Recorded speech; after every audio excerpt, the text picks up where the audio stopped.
नमस्कार, मी दीपिका तुमचं स्वागत करते मराठी चस्कावर. आणि हास्य जत्रेच्या सेटवर आज आली आहे आणि कॅमेरा पॅन झाला तर कळेल एक सुस्वभावी संस्कारी मुलीची व्यक्तिरेखा साकारणारी प्रियदर्शनी माझ्यासोबत आहे. आणि त्याच्या बाजूला येता जाता रस्त्यात तिला खूप काय काय दिसतं.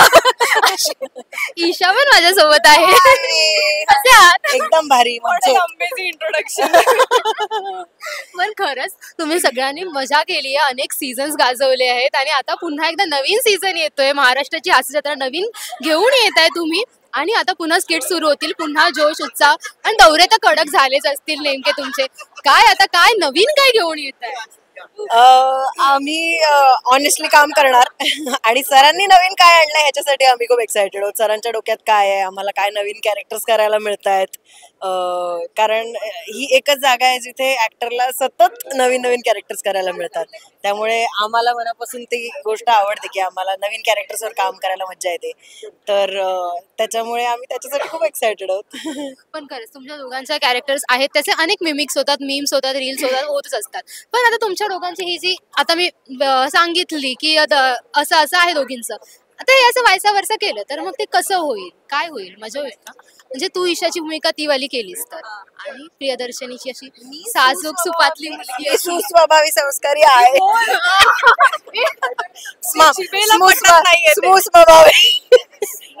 सुस्वभावी संस्कारी तर मी आहेच, त्यामुळे मला वेगळं काही करायची गरज नाही.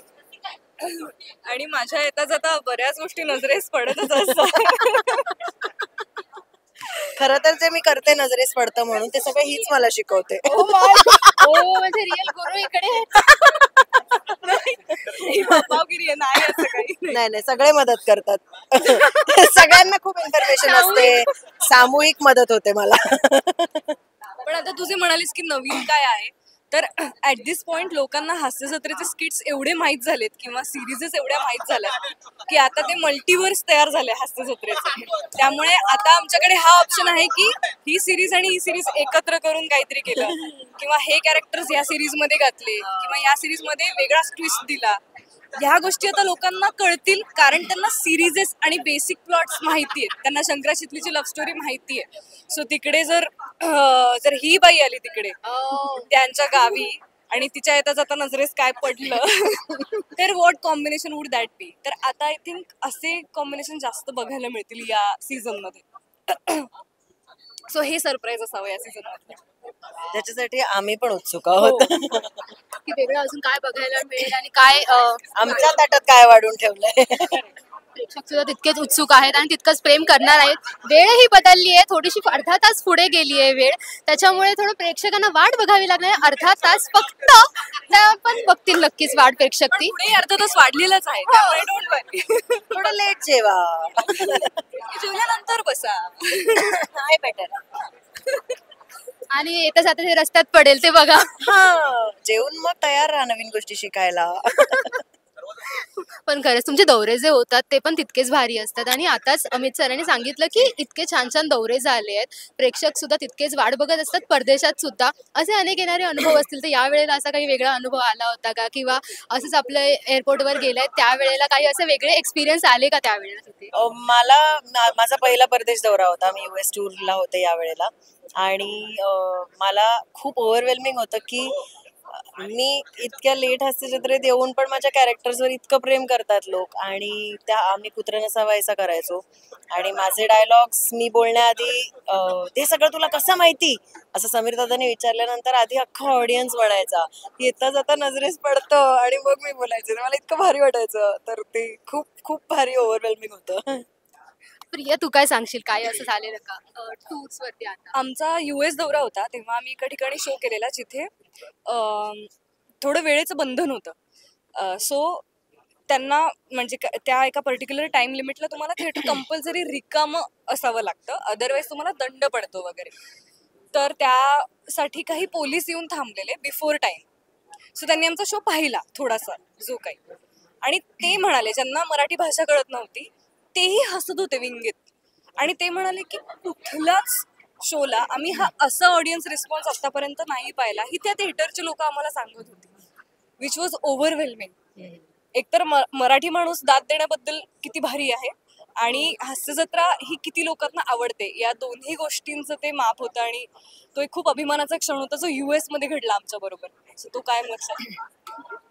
तसंच आता US ला आम्ही शो सुरू करण्याआधी सगळ्या सेटअपला जे मदतीला तिकडचे लोक असतात ना, तर त्यात एक मुलगी होती, तिने सगळा सेटअप आणि सगळं ऑडिओचं आणि माईकचं सगळं केली मदत वगैरे वगैरे सगळं झालं.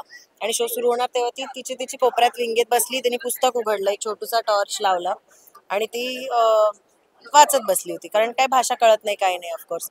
पण जसा शो सुरू झाला हळूहळू ती वर बघायला लागली, हळूहळू तिने पुस्तक बंद केलं आणि मग ती ठेवून नंतर बघायला लागली अख्खा शो. ते रसिकांनी शूट पण केलं आणि तर ते खूप इंटरेस्टिंग होतं. खरंच या छोट्या छोट्या गोष्टी तुमच्यासाठी खूप महत्वाच्या आहेत आणि त्या बूस्ट करतात अनेकदा. कारण तुझंही कॅरेक्टर असं अचानक इतकं छान वाटतं ना, असं मध्येच क्यूट बोलतं, मग ते हे पण हिला येतंय, हे खूप वेगळं वाटतं. ती जेव्हा ती लाईन पहिल्यांदा जेव्हा हे स्किट परफॉर्म केलं तेव्हा ती लाईन बोलायची होती, इतकं क्यूटली ती बोललीस, त्याच्यानंतर ती प्रेक्षकांपर्यंत पोहोचली. पुन्हा एकदा होऊन जाऊ कशी ते क्यूटली. त्याची गंमत दोन्ही सर आणि समीर दादा दोन्ही सर आणि समीर दादा ने पहिल्यापासून मला सांगितलं की तिचा इनोसन्स खूप महत्वाचा आहे. कारण का एक इनोसंट बाई जेव्हा हे सगळं दाखवते ना तेव्हा गंमत येते. नाहीतर काहीतरी रॅन्डम कोणीही जर उका कसा बनवायचा सांगितलं तर काही वाटणार नाही. पण ही बाई हे करते याची गंमत आहे. त्याच्यामुळे तिने ते सगळं ते करताना ती फुल एकदम अशा असं करायचं तसं करायचं अशी असते. आणि मग माहित कसं म्हटल्यावर परत ती येता जाता नजरेस पडतो. तर तो इनोसन्स गंमत आहे त्याची. आणि इनोसन्स वाहतो, ओसांडून वाहणारा इनोसन्स आहे इकडे. आज वाहतोय, आज तर खूप. माझा रुमाल जास्त इनोसंट झाला आता माझ्यापेक्षा. पण नक्कीच हे सगळं आहे आणि हे सगळं सांभाळून आता तुम्हाला पुन्हा एकदा शो करायचा आणि प्रेक्षक वाट बघतायत तितकीच. थँक्यू सो मच तुम्हाला दोघांनाही आणि खूप खूप शुभेच्छा. असंच हसवत राहा आणि मनोरंजन करत राहा. Thank you very much. Thank you for coming.